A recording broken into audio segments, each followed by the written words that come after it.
성경 말씀 본인이 가지고 오셨으면 고린토 1서 3장 16절에서 18절, 23절인데요.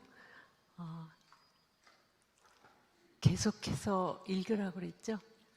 예, 묵상하시는 게 아니라 계속 읽기만 하세요. 여러 번. 아니고요. 속으로.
네, 그만 읽으시고요.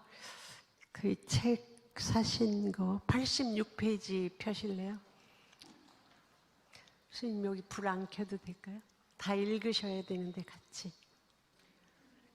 86페이지 펴셔요. 우리 40일 피정하시는 분들이 그 일 여정을 끝나고 쓰신 건데요. 같이 읽을까요? 어느 날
네, 모두 일어나셔서 절기도 3번 하겠습니다.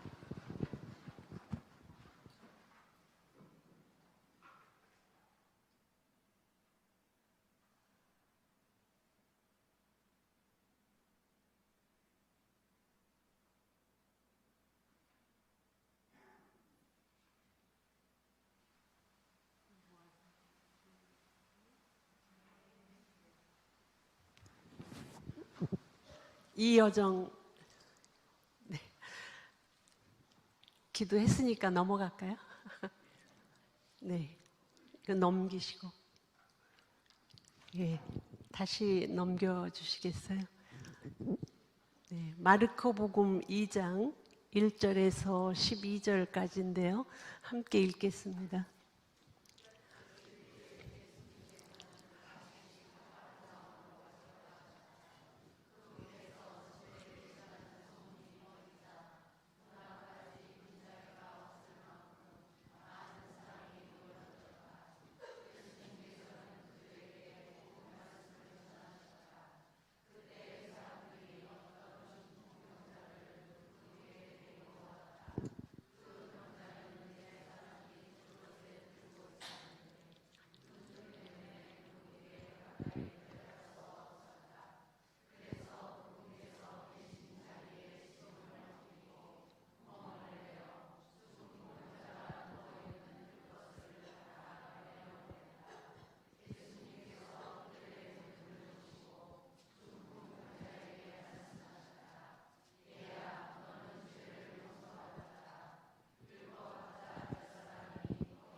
네, 그 성경에 보면 그 우리가 우리 병이 낫려면 예수님한테 다가가야 되죠.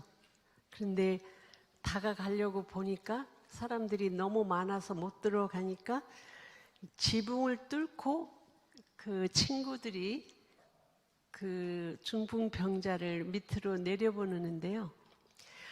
이 성서 구절이 마치 우리가 영적인 세계를 가려면 이런 5%의 의식 세계를 뚫고 95%의 무의식 세계 안에 계신 예수님을 만나기 위해서 그 노력을 해야 된다, 이렇게 느껴져요. 그래서 이 중풍병자를 그 밑으로 내려 보내서 이제 예수님 계신 곳에 이렇게 다다랐는데요. 예수님께서 놀랍게도 그 많은 사람들이, 환자들이 있었는데 지붕을 벗기고 바로 예수님 발 앞에 이렇게 놓여 있는데, 예수님이 그렇게 질서도 안 지키고 왔다고 꾸중은 안 하시고 그 중풍병자를 고쳐주시는데, 어떻게 고쳐주시냐면 너의 죄는 용서를 받았다. 즉 예수님은 영적으로 그 사람을 살리시러 오신 거죠. 근데 그때 당시 사람들은 중풍병만 낫게 하려고 생각했던 거죠. 그런데 예수님은 그 병자를 고쳐주시는데 그 영혼을 먼저 고쳐주시는 그 역할을 하시는데 그 주위 사람들이 하나도 모르는 거예요. 그래서 예수님이 너의 죄는 용서를 받았다. 이 이야기를 하셨을 때 이 사람들은 아니 자기가 뭔데 죄를 용서를 해? 이렇게 얘기를 했고, 예수님은 이 분이 그때는 중풍병자나 나병 환자나 이렇게 중한 병에 걸린 사람은 자기나 자기 부모가 죄를 지어서 벌을 받았다. 그래서 죄인이라고 취급한 거예요. 죄인은 이런 데 나타날 수도 없고 이렇게 천대를 받는 그 사람에게 너의 죄는 용서를 받았다. 이 사람들이 너를 죄인으로 모르는데 너는 그 죄를 다 용서를 받았다. 이렇게 얘기하실 때 영적인 얘기를 하는 거거든요. 이 사람들은 못 알아듣죠. 그래서 예수님이 이렇게 이 사람을 고쳐주셨는데, 예수님이 이 세상에 오신 이유는 이 세상에 그 가난하고 병들고 이런 사람들을 그냥 고쳐만 주는 게 아니라 영적으로 이 사람들을 살려서 영원한 행복을 주시러 오신 것이기 때문에 이렇게 이 주위 사람들이 보는 거하고는 아주 다르죠. 그래서 여러분들이 하느님을 만나시려면 이 성의를 좀 보이셨으면 좋겠어요. 시간을 내서 기도하는 시간을 가지셔야 그분이 어떤 역사를 해주실 텐데, 그런 시간들을 갖지 않고 내가 필요한 것만 구하면 하느님이 들어주실 수가 없는 거죠. 그래서 이렇게 그 중풍병자를 내 친구가 도와주듯이 나는 내가 시간을 내서 기도하는 시간을 갖고, 그리고 그분께 이렇게 기도를 드릴 때 그분이 저희가 준비가 됐을 때 이렇게 만나 주시잖아요. 그래서 이렇게 치유 받으시려면 일단 시간을 내서 기도하는 시간을 좀 가지시라고 말씀을 드리고 싶어요. 그래서 그 예수마음 기도는 50분 동안 그렇게 하시는데, 집에 가셔서 하실 때는 처음에는 이렇게 앉아서 있는 것도 힘들고 분심 오는 거 하는 것도 너무 힘들고 하니까 한 10분이나 20분 동안 그렇게 하시고, 그 다음에 성경을 10분간 읽으시고, 그렇게 해서 점점 시간이 좀 늘어가면 그때 50분씩 하시고, 또 시간이 많으면 오후에도 하시고, 이렇게 해서 내가 하나님을 만나는 시간을 가지셔야지 돼요. 그냥 하나님이 은혜를 주실 수가 없거든요. 그렇게 이렇게 성의를 좀 보이시라고요. 이 무의식 상태에 가기까지는 시간이 많이 걸려요. 그렇게 좀 노력 좀 해주시고요. 그 다음에 우리가 과거의 것을 감정으로 드리는 기도 여정이 되겠어요. 아까 그랬죠. 과거의 것이 올라오면 그걸 가지고 기도를 하시라고. 근데 제가 이렇게 보니까요, 타인으로부터 받은 상처가 가장 커요. 부모나 또는 선생님이나 이웃이나 이렇게 상처받은 것 때문에 내 행동이 이상하게 나오는 거예요. 그래서 기도를 하다 보면 그런 거를 알려주시거든요. 그래서 그런 거를 알려주실 때 이제 이걸 가지고 기도를 하는데요. 여기서 그 권리 주장의 기도를 하시는 거죠. 하느님의 자녀지. 나는 우리 부모나 형제 친척들이 나를 그렇게 업신여기고 보잘것없게 본다. 그런 걸 가지고 거기에 쩔쩔매면서 살으시면 이 좋으신 하느님이 우리를 이렇게 구원해 주실 수가 없어요. 그래서 이제 예를 들어 드릴게요. 어떤 분이 계속해서 그 여자만 보면 그렇게 해코지를 했어요. 그래서 옛날에는 사방치기 하고 그 고무줄 하고 그랬잖아요. 이제 그거 다 자르고 사방치기 하면 돌 치우고 결혼을 했어요.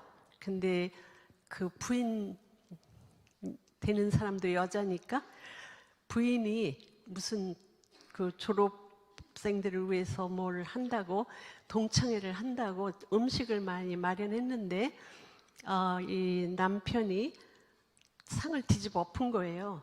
왜 그런가 하니까 여자가 했다고. 그래서 이분이 내가 왜 이렇게 여자만 보면 심지어 자기 부인한테까지도 이렇게 하는가 하고 이제 너무너무 힘든 거예요. 자기는 그러고 싶지 않은데 그냥 여자만 보면 이렇게 되는 거죠. 그래서 피정을 오셨어요. 근데 이분이 기도하다가 자기의 어린 시절을 보게 돼요. 자기가 어렸을 때 초등학교 6학년인데 이웃집에 장관 딸이 살았어요. 그래서 그 장관 딸한테 가서 야, 너 나하고 친구 되지 않을래? 그러니까 이 장관 딸이 뭐라 그러냐면 야, 너는 코 흘리기에다가 네 아버지 직업도 형편없잖아. 근데 무슨 친구가 된다고? 이렇게 딱 거절했어요. 이 아이는 그래도 용기가 있는 아이니까 친구 되자고 했는데 이렇게 거절당하니까 이게 아까 그림에서 우리 무의식에 거기로 싹 들어가가지고 성장하면서 자기도 모르게 여자만 보면 이렇게 행동한 거를 보게 된 거예요. 그래서 어린 시절에 이렇게 상처받은 것 때문에 내 행동이 이렇게 나온다는 걸 이렇게 봤을 때 사실 이걸 가지고 이제 이분은 기도를 하셔야죠. 하느님, 제가 어렸을 때 우리 아버지 직업도 형편없었고 나도 코 흘리기고 그렇다고 해도 이 여자아이가 나를 거절한 게 이게 너무 억울합니다. 나는 이렇게는 정말 계속해서 나도 남에게 가해를 하고 너무 억울합니다. 이렇게 기도를 하면서 이제 하느님의 자녀라는 그런 마음이 될 때까지 기도를 하셨어요. 그리고 그 다음부터는 가셔서 뭐 자기 부인한테나 여자한테 해코지 할 필요가 없는 거예요. 이게 이제 원인을 알았으니까. 그런데 여러분들 자녀들 있잖아요. 자녀들에게 심어주실 수 있는 가장 좋은 거는요, 하느님의 자녀라는 거예요. 그래서 이 아이가 거절하면, 야, 너 지금 장관 딸이라고 의시되냐? 나는 하느님의 아들이야. 나는 죽어서도 영원히 하느님의 아들로서 당당하게 살 텐데 너 지금 100년밖에 안 사는 이 세상에 아버지가 그렇다고 의시되냐? 나 너하고 안 놀으면 돼. 이러면 상처 안 받아요. 우리 자존감이 없어서 상처받는 거거든요. 그렇죠? 그거 가지고 이게 해결이 안 되니까 남을 또 그렇게 하는 거예요. 그래서 어린 시절에 자녀들 교육하실 때 우리는 하느님의 가장 귀한 자녀고 그 하느님은 늘 우리를 돌보신다. 그래서 누가 무슨 얘기를 해도 당당하게 너 100년 살지 않는 거기에 그래 너 그렇게 놀아. 나는 죽어서도 하느님의 아들로서 당당하게 살 거야. 그런 당당함을 여러분 자녀들에게 꼭 말씀해 주시면 좋겠어요. 이 세상 논리예요. 그죠? 돈 많이 있고 판사 되고 교사 되고 이런 사람들이 의시되고 사는데 사실은 예수님은 하느님이시고 누구보다도 뛰어나신 분이시잖아요. 근데 그분이 이렇게 당신을 낮추셔서 저희들을 전부 다 이렇게 귀하다 너희가. 그래서 그 사마리아 여인 대죄인을 하느님을 알게 하시고 그리고 그 베드로도 3번 배반했는데도 당당하게 살게 해주시잖아요. 그래서 우리가 무슨 죄를 지었어도 하느님은 용서해 주시는 거거든요. 그래서 이 용서를 받으시고 그리고 나서 예수님은 진홍색 같은 붉은 죄라도 눈과 같이 있게 해주신다. 그래서 내가 아무리 큰 죄인이라도 하느님한테 용서받고 다시 하느님의 자녀로 당당하게 살아가기를 원하신다는 거죠. 근데 이렇게 당당하게 살지 못하니까 계속 사람들한테 주눅 들고 또 그 가해받은 거를 사람들한테 가해를 하고 살아가죠. 저희 집에는 제가 피정을 93년부터 지금까지 했으니까요. 엄청나게 많은 사례가 있어요. 근데 그 중에 제가 가장 마음이 아팠던 거는 어떤 대학생이 피정을 왔어요. 남자분인데 왔는데 이분이 자기도 모르게 자기 그 친구들 중에 자기 반 그 클래스 안에 있는 가장 못 살고 가장 능력도 없고 그런 아이를 이렇게 피해를 주는 거예요. 너 같은 아이는 대학에 들어오지 말았어야 되는데 어떻게 네가 그리고 친구들하고 다 합세해가지고 얘를 퇴학을 시키려고 하는 그런 결과까지 간 거예요. 이제 그거를 저한테 얘기를 해주더라고요. 수연님, 나는 나도 모르게 이런 행동을 하는데 이게 좀 걸려요. 그래서 제가 여쭤봤어요.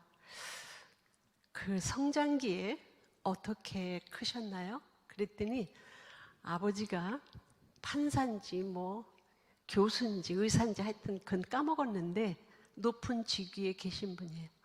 머리가 기가 막히게 좋으신 분이에요, 아빠가. 근데 이 아빠는 자기 머리만 믿고 이 아들을 중학교부터 고등학교 다닐 때까지 내내 욕을 해다면서 야, 너는 머리도 그렇게 없냐? 하면서 구타를 한 거예요.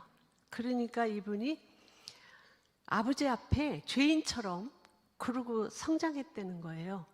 그리고 와서 자기도 모르게 학교에 와서는 그렇게 자기가 구박받고 형편없었던 그런 사람으로 기억이 나니까 자기도 모르게 그 반에서 가장 형편없는 아이를 구타하기 시작하고 이렇게 그 반에서 퇴출을 시켜야 된다 이런 식으로 된 거예요. 그래서 부모님들이 자기네 머리는 좋은 걸 생각하고 아이가 거기에 미치지 못할 때 이 아이를 그런 마음으로 잘 보살펴야 되는데 이런 식으로 가해를 했기 때문에 그걸 제가 듣고 그 대학생에게 가서 기도하시고 하느님 아버지께 제가 아버지를 용서할 수 없습니다. 왜 자기 아들을 못난이라고 이렇게 가해를 했는지 내가 아버지를 용서할 수도 없고, 그리고 내가 또 이렇게 가해를 준 아이들에게 너무나 죄송하다, 그런 기도를 하라고 그랬어요. 그래서 이분이 엉엉 울면서 정말 아버지 머리처럼 영리하지 않다고 아버지가 그렇게 때린 거예요. 그리고 구박을 하고. 그러니까 이게 몸에 배가지고 자기도 모르게 못생기고 잘못한 건 사람을 그렇게 자기도 가해를 하는 거를 본 거죠. 이렇게 우리는 그 부모님으로부터 받은 상처, 이거를 사람들한테 가해를 하면서 살게 되는, 이 과거에 이렇게 힘든 이 아픔들을 부모님들이 사랑으로 해주셨어야 되는데, 그걸 제가 보고 나서, 그래서 이제 그분은 기도하면서 하느님 아버지께, 하느님 제가 아버지를 어떻게 용서해요? 이렇게 내가 남을 가해를 하게 됐는데 하면서 이 기도를 한참을 해야 아버지를 용서할 수 있는 마음이 생기는 거예요. 이 기도하지 않고 그냥 아버지를 용서할 수 있는 마음 생기지 않아요. 그래서 그런 일이 있을 때 솔직하게, 정직하게 어린이처럼 하라는 거죠.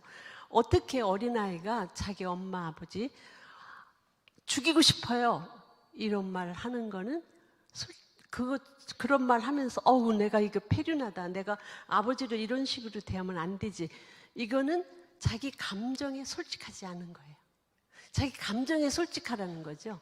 아버지가 나한테 가해를 했기 때문에 저는 정말 아버지를 죽이고 싶어요, 저는 이렇게는 못 살겠어요 하고 기도를 하라고 하니까, 이게 솔직하게 하라는 건 그런 감정에 솔직하라는 거죠. 내가 아픈 거를 가지고 그대로 얘기하라고.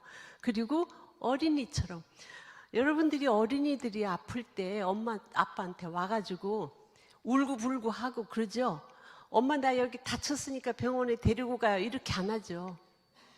어린이처럼 하시라고요. 하느님 아버지께 나 이 사람한테 이렇게 대해서 내 마음이 지금, 나도 이 원수 같은 마음으로 바뀌는 살 수가 없으니 난 너무 억울하다, 그렇게 다 말씀을 드릴 때 하느님이 오셔야 그 아버지도 용서할 수 있는 마음이 생기는 거예요.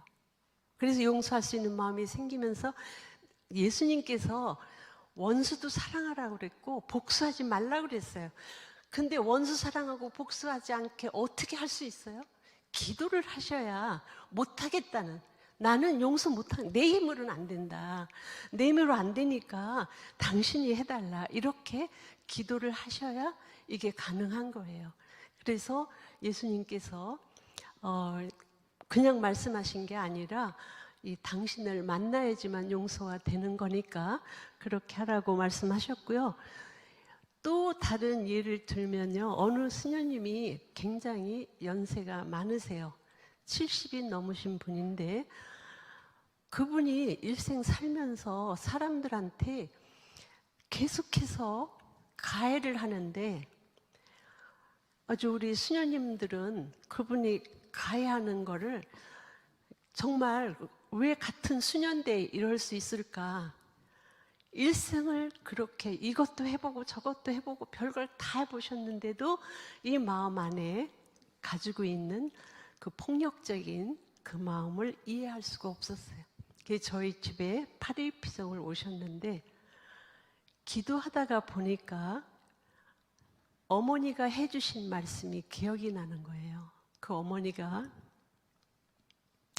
그때 아마 6.25 사변이 나기 전인지 그때 어머니가 이 아이를 배웠을 때 공산당이 와가지고 할아버지 데려가고 아버지를 데려간 거예요. 엄마는 그 광경을 보고 이 아이가 배 안에 있었는데 이걸 그대로 살고 애를 낳은 거예요. 그 엄마가 당했던 그 아픔이 고스란히 이 아이한테 간 거예요. 그래서 자기도 모르게 그 아버지 데려갔고 할아버지 데려간 그 사람에 대한 아픔을 이 꼬마가 계속 살면서 조금 좀 거칠고 이런 사람만 보면 그냥 화가 나가지고 막 덤비기 시작을 한 거예요. 그러니까 별의 별거를 다 해봐도 원인을 몰라요. 원인을 모르다가 저희 집에 오셔서 이렇게 40일 피성을 하시면서 이걸 내가 해결해야 되겠다. 그리고 나서 이렇게 기도하다 보니까 엄마가 해준 이야기가 기억이 나요. 그래서 엄마가 자기를 뵀을 때 할아버지도 데려가고 아버지도 데려간 그 상처 이야기를 기억을 하면서 하느님께 그 아버지를 데려가고 할아버지를 데려간 그런 사람들에 대한 분노가 올라오기 시작해서 이걸 가지고 몇 날 며칠을 하셨어요. 하느님께 용서할 수가 없다. 왜 이렇게 그 아버지하고 할아버지를 데려가서 어렸을 때 나는 엄마의 그 아픔을 가지고 이렇게 살았다. 거의 20일 동안 이거 가지고 막 한탄하는 기도를 하셨어요.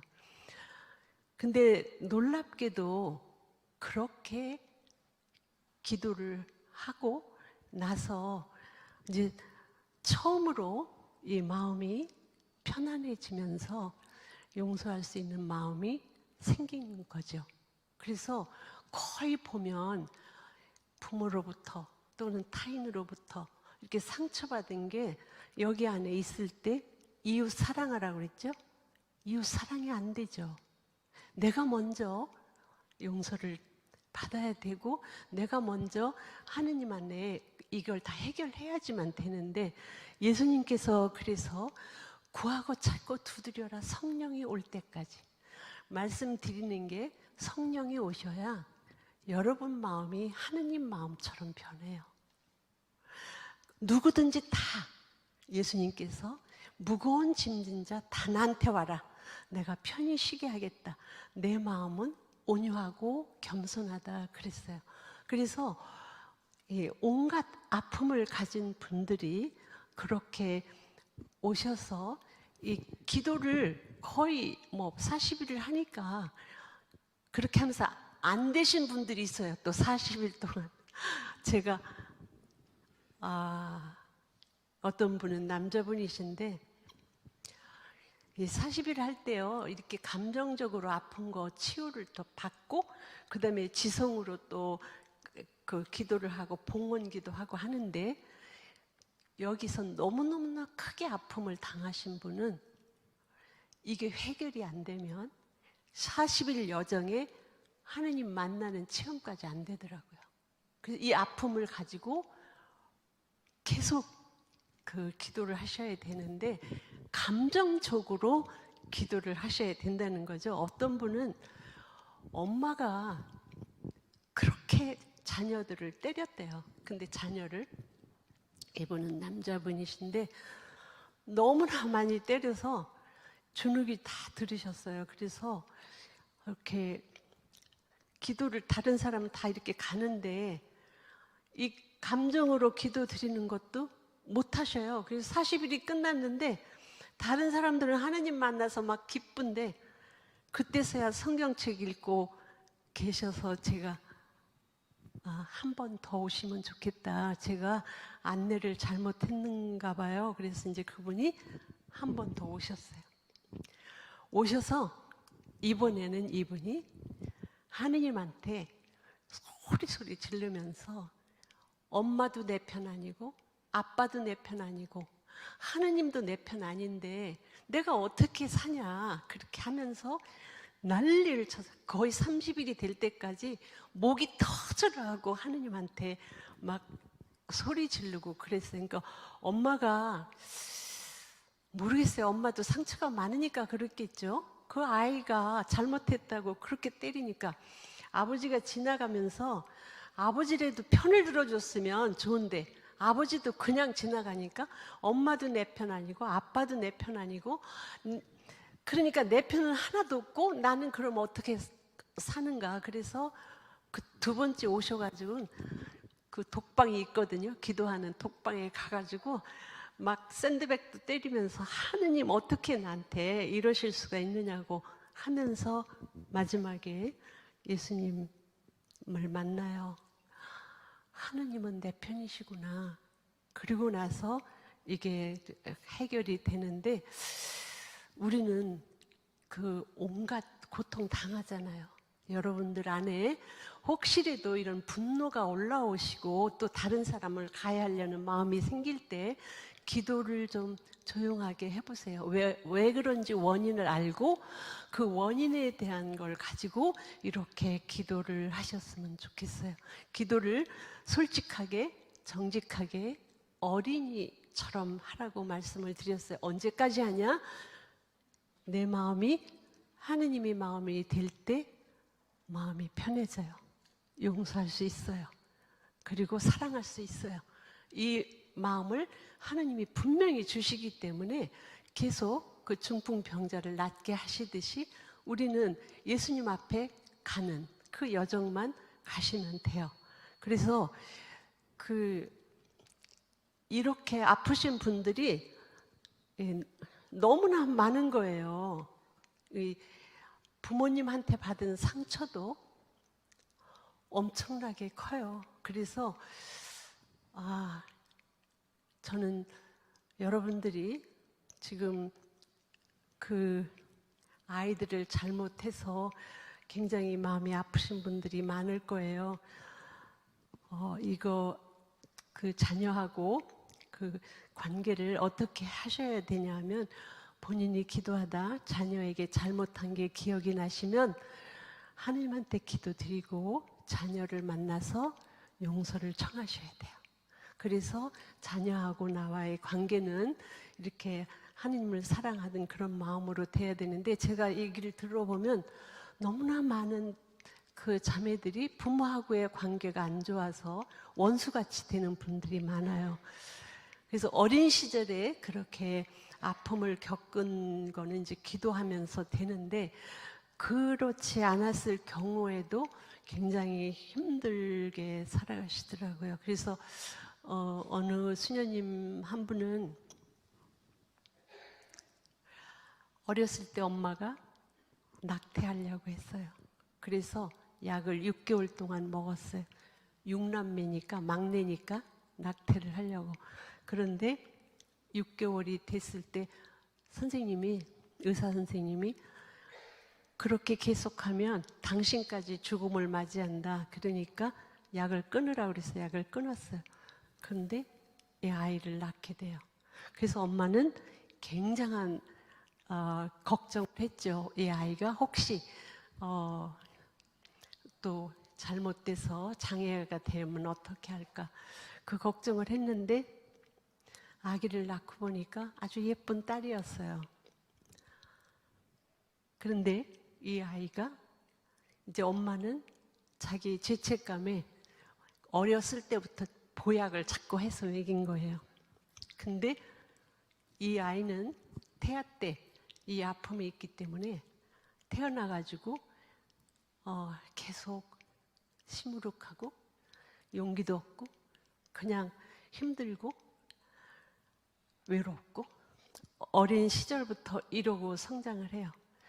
그래도 성장해서 대학교까지는 나왔지만 조금만 강하게 누가 얘기를 하면 기절해요.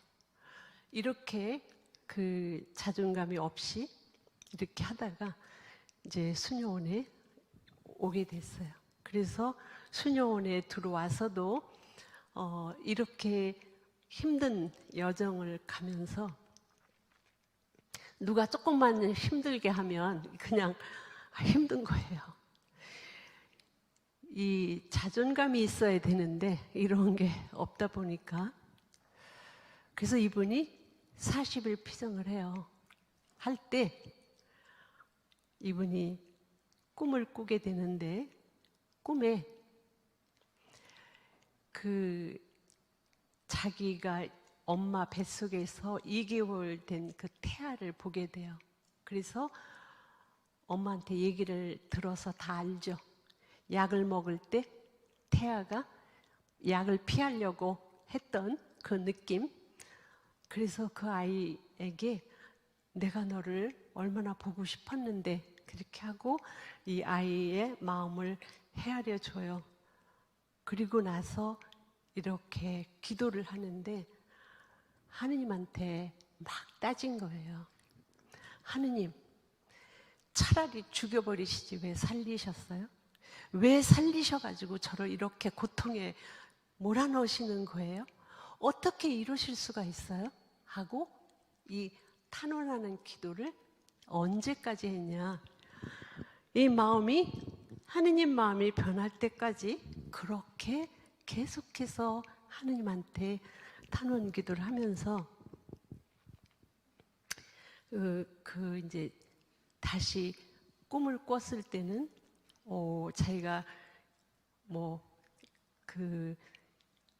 아이들하고 남편하고 같이 이렇게 차를 타고 가는 그런 꿈을 꾸고 나중에 이제 그 피정을 다 이렇게 마칠 때쯤 돼서는 하느님을 체험을 하고 그리고 나서 자기가 마치 독수리가 된 것처럼 하늘을 나를 듣던 그런 기운도 생기고 그리고 아주 새 사람이 되는 거예요.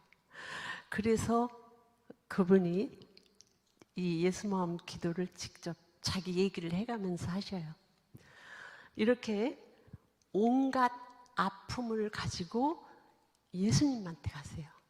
다른 사람한테 가지 마시고 예수님한테 가셔서 내 과거 것이 떠오를 때 이걸 가지고 지금 현재 일어나고 있는 것처럼 하느님한테 솔직하게 정직하게 어린이처럼 기도하셔서 하느님의 영적인 이런 축복을 받으셔야 치유를 받으실 수가 있어요.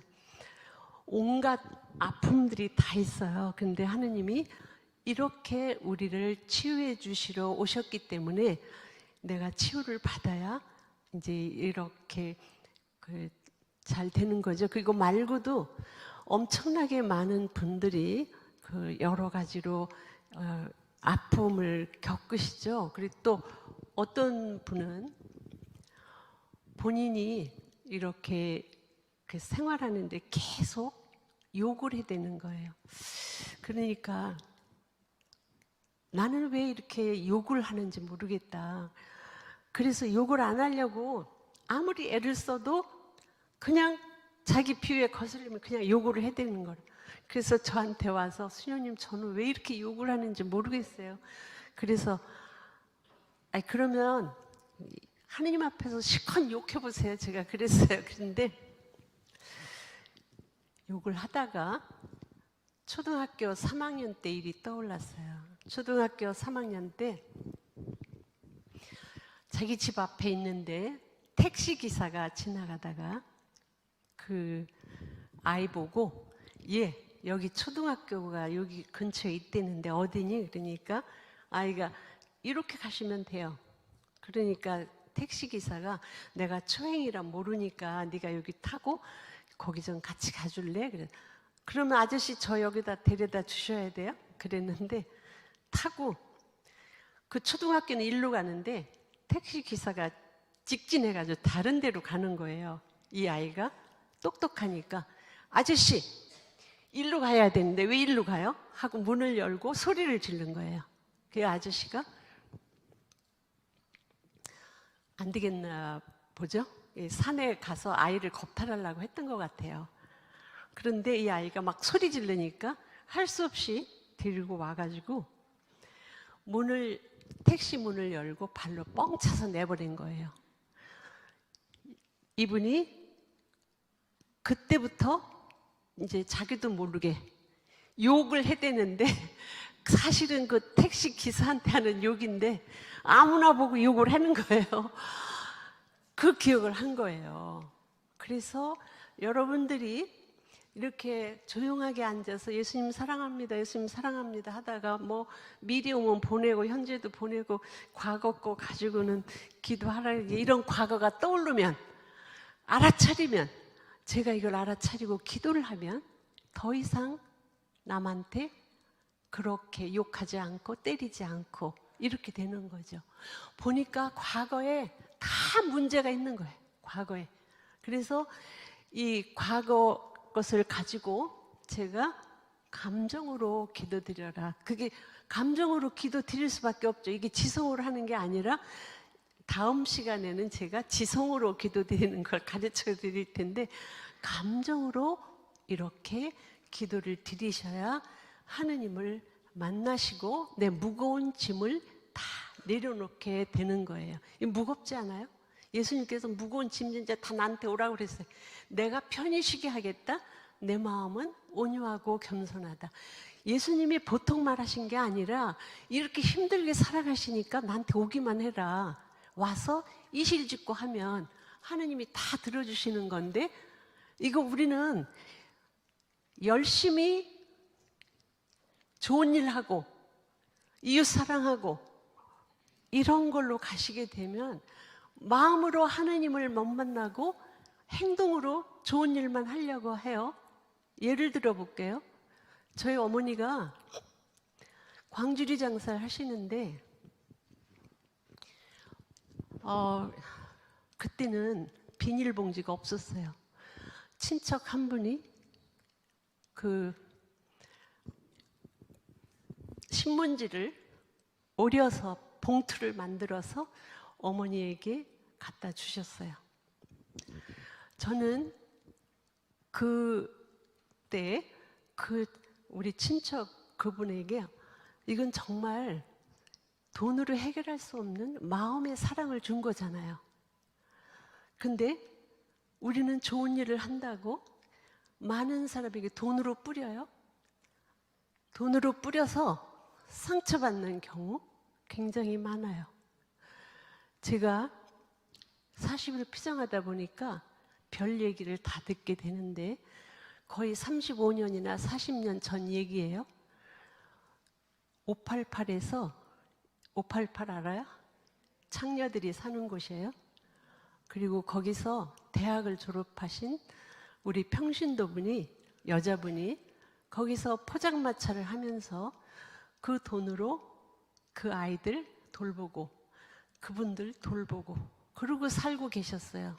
근데 어느 날 목사님이 오셔서 어린이집을 하고 싶으신 거예요.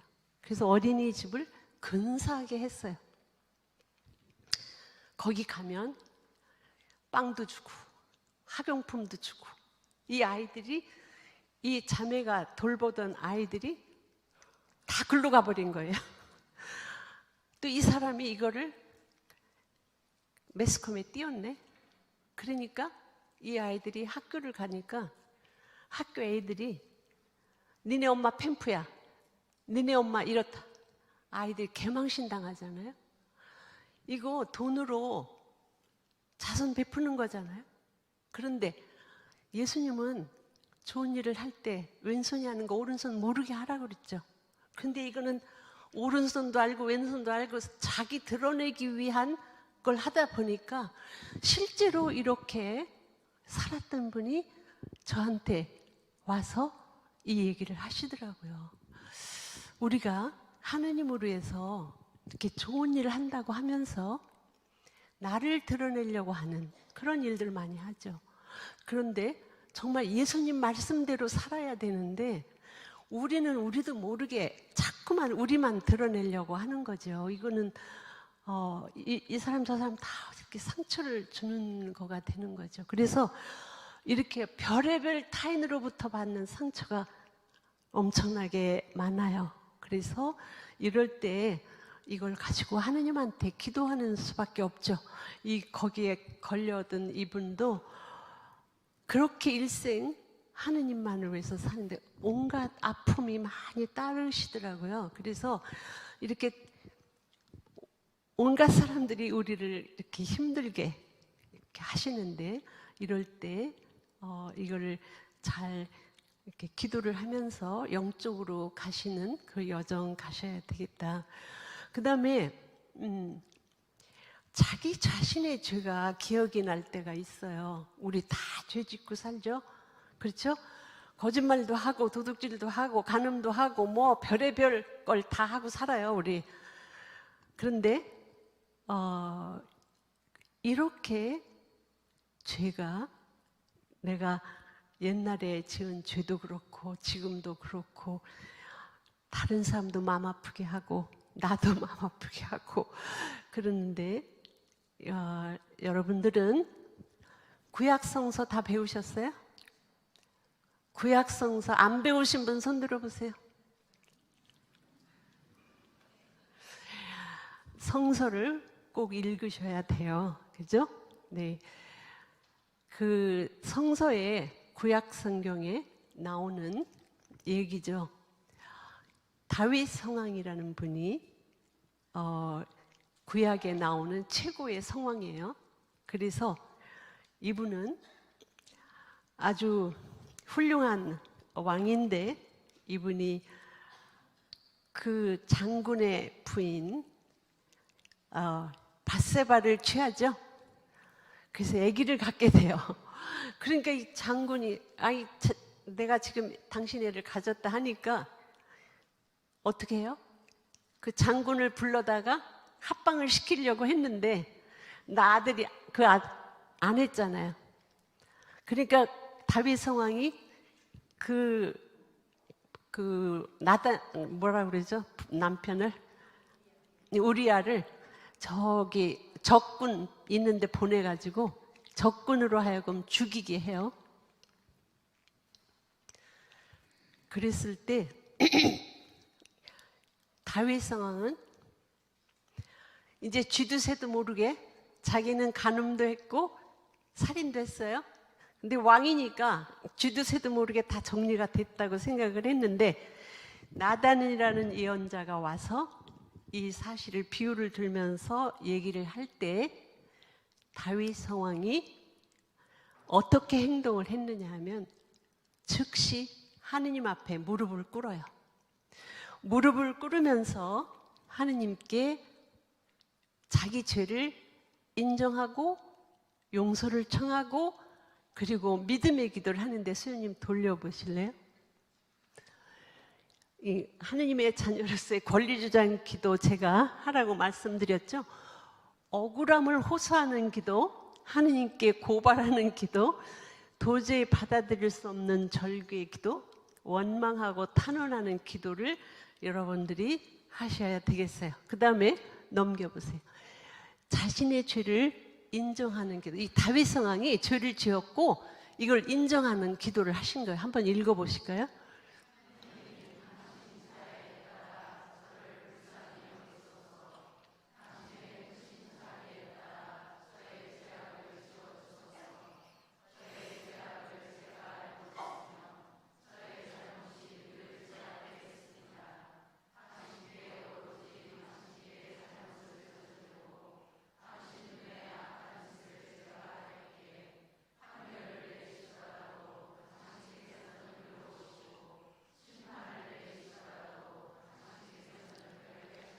네, 우리 죄를 인정하는 기도가 되겠어요. 그 다음에 예수님, 이거는 이제 회심의 기도를 하는 거예요. 읽어보세요.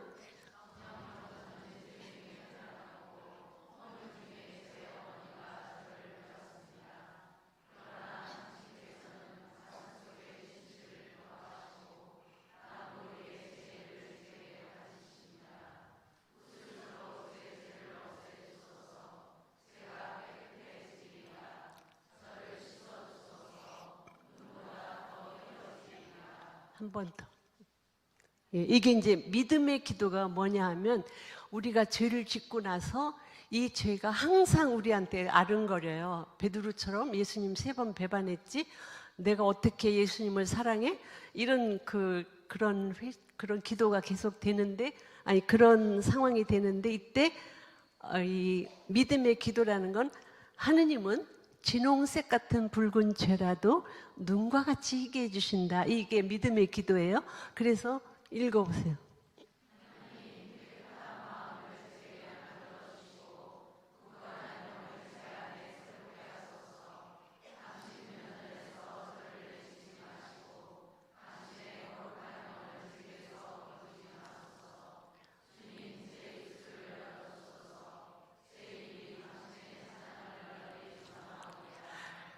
그래서 믿음의 기도가 얼마나 중요한지 우리는 그 죄를 지면 이 죄가 우리를 사로잡아서 나는 계속 죄인으로서 살려고 하는 그런 게 있어요. 그래서 이럴 때 하느님이 얼마나 인자하신지 고백을 하고 용서를 청하면 하느님께서 진홍색 같은 붉은 죄라도 눈과 같이 해주겠다. 그러면 당당하게 베드로처럼 그렇게 예수님을 3번 배반했음에도 불구하고 그 많은 그 사도들과 함께 기적도 일으키고 많은 사람을 고쳐주시고 하시잖아요.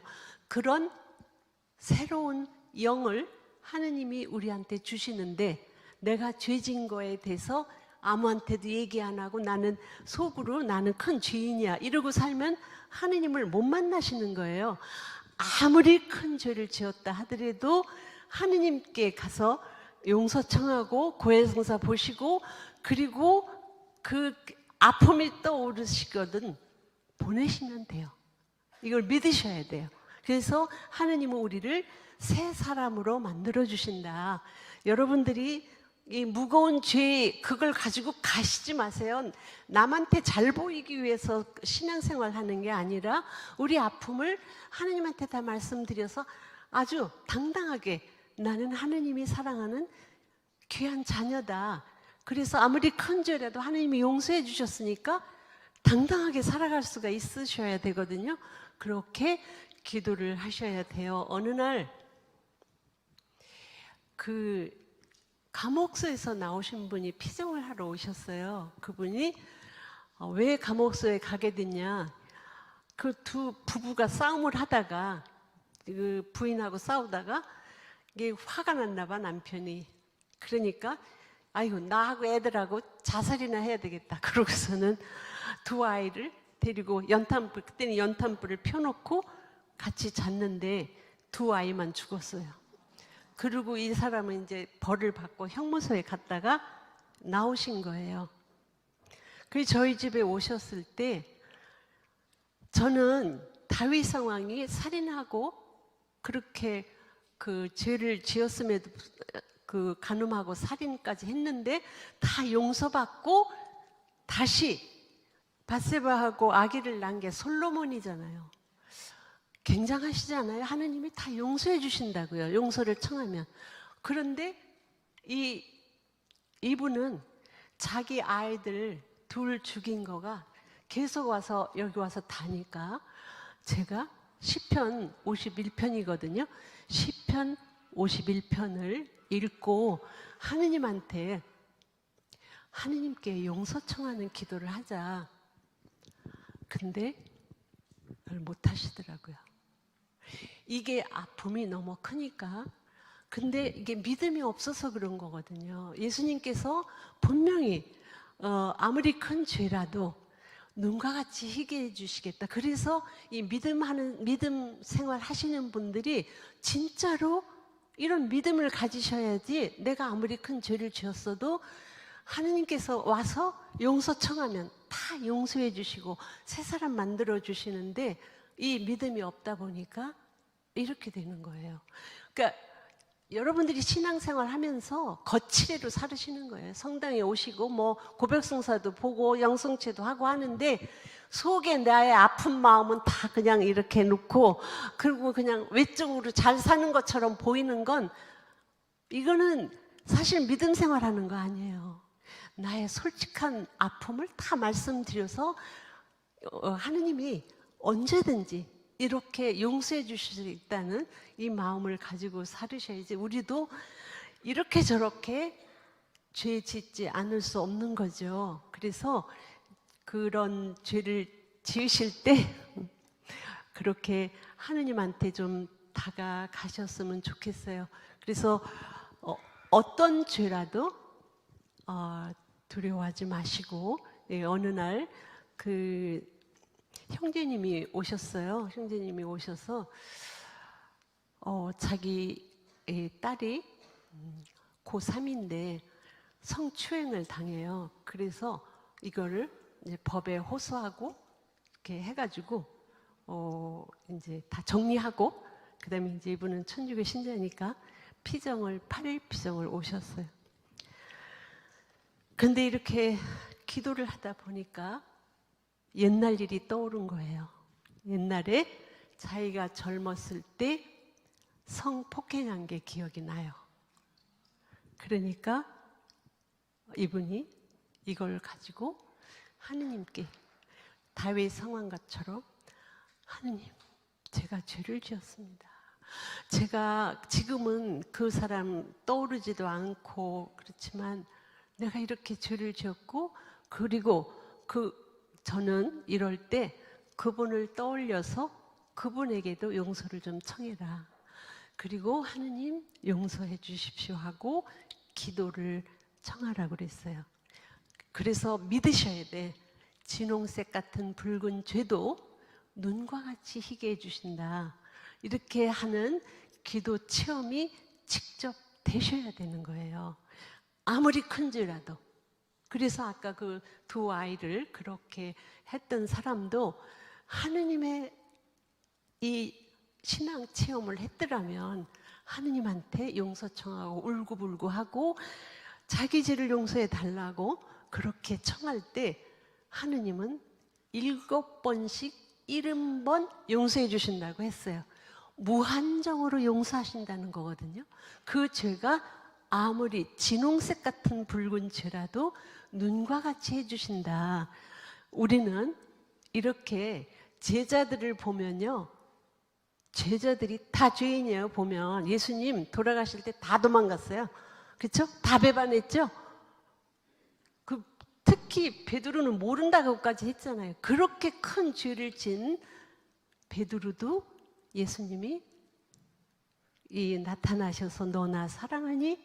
하면서 용서 다 해주시고 교회의 수제자로 삼으셔서 가셔서 사도행전 보세요. 베드로가 얼마만큼 하느님을 전하는지, 자기 죄 때문에 막 우울해지고 아무것도 못하면 많은 사람을 살릴 수가 없잖아요. 이게 하느님한테 용서 비는 게 굉장히 중요한 기도라는 거죠. 우리는 모두 다 하느님 모습처럼 변할 수 있어요. 왜냐하면 하느님이 우리 안에 영적인 혼을 주셨기 때문에, 그리고 우리는 그렇기 때문에 가장 귀하고 가장 아름다운 하느님의 자녀예요. 이렇게 아플 때 하느님한테 용서 청하면 다시 그 예수님의 모습으로 변할 수가 있는 거니까 부끄러워하지 마시고요. 하느님한테 기도드리는데 뭐가 부끄러워요, 그죠? 그리고 솔직하게 다 말씀드리고 용서받으면 늘 하느님이 우리와 함께. 그래서 여러분들이 매 순간 기도 드리실 때 하느님이 우리 기도를 더 잘 들어주시죠. 그래서 이렇게 치유하시는 하느님의 그 강의는 과거의 것을 감정으로 기도드린다. 그렇다고 감정을 일부러 불러일으키려는 게 아니라 이 감정을 올라오는 게 있잖아요. 하느님 저 죽이고 싶어요. 그 샌드백을 치는 이유는 그 사람이라 하고 치는 게 아니고 하느님 제가 이렇게 아팠어요. 이 정도로 아팠다고요. 그렇게 하면서 용서 청하고 하느님한테 기도 드릴 때 내가 변화된 거는 그 사람 상대방을 용서할 수 있는 마음이 생길 때 성령이 오신 거예요. 그러면 이제 그때는 더 이상 생각할 필요도 없어요. 하느님 안에서 예수님 사랑합니다. 예수님 사랑합니다 하면서 걔한테 시달리지 않게 되는 거예요. 우리는 죄를 짓고 거기에 시달리고 살아가요. 그래서 이렇게 시달리지 마시고 다 보내면서 이렇게 가셔야지 돼요. 그래서 예수 마음 기도가 하느님을 만나는 데 최고야. 그냥 얼마나 단순해요. 아주 단순한 거예요. 예수님한테 아픈 건 아프다고 하고. 근데 이 세상 걸 청하면 안 주신다는 거. 우리 아이 대학 들어가게 해주세요. 우리 엄마 낫게 해주세요. 그거는 내가 하느님한테 이래라 저래라 하는 거예요.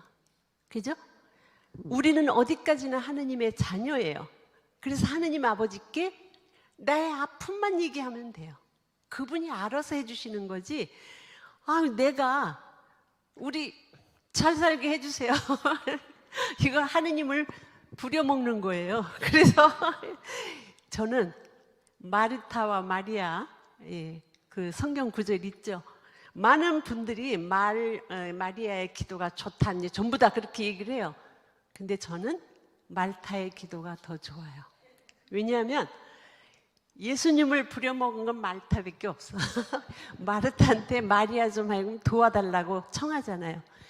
이 청을 했기 때문에 예수님의 말씀을 들을 수가 있어요. 예수님이 네가 지금 세상 일에 분주한데 사실은 마리아처럼 영적으로 하느님하고 이렇게 하는 게 더 귀하다고 얘기를 해주시잖아요.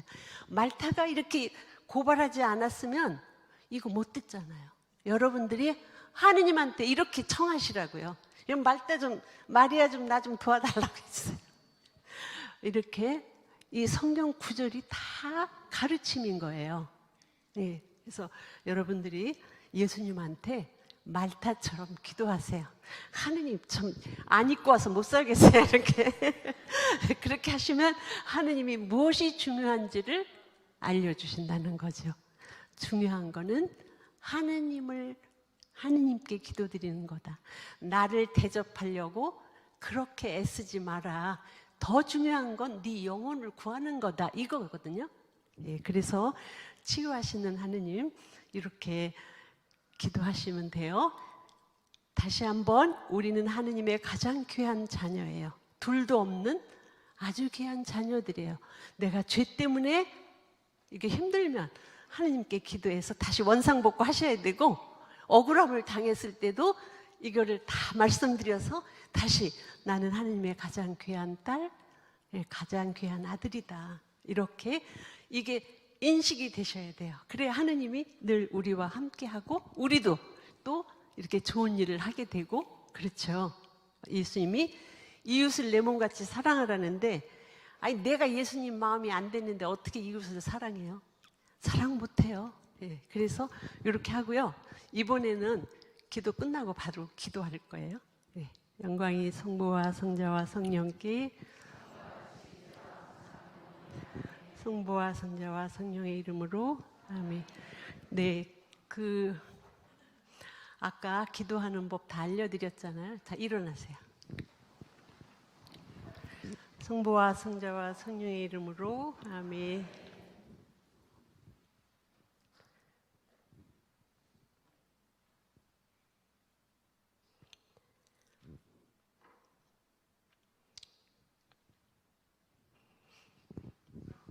네, 앉으셔서 주님의 기도하시고 예수 마음 기도 바치시고 띄워주실래요? 예수 마음 기도. 책 안 가지고 계신 분들이 계셔서.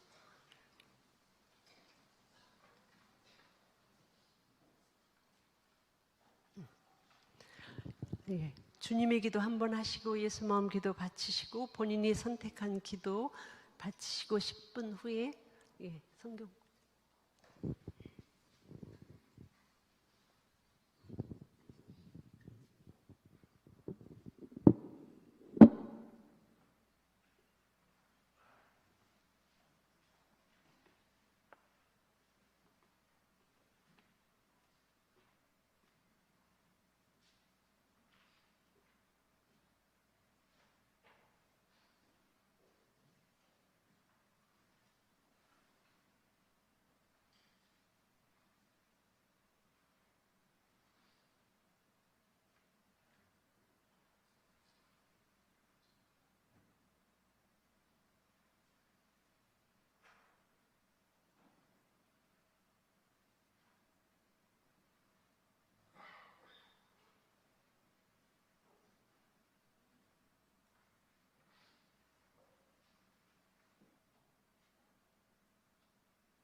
예, 성경 말씀 읽겠습니다.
111페이지 펴시겠어요? 111페이지.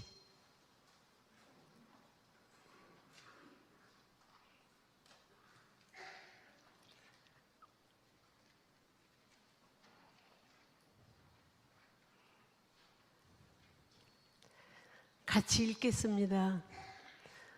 저는 늘 잘못을 저지르지 않을까.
일어나셔서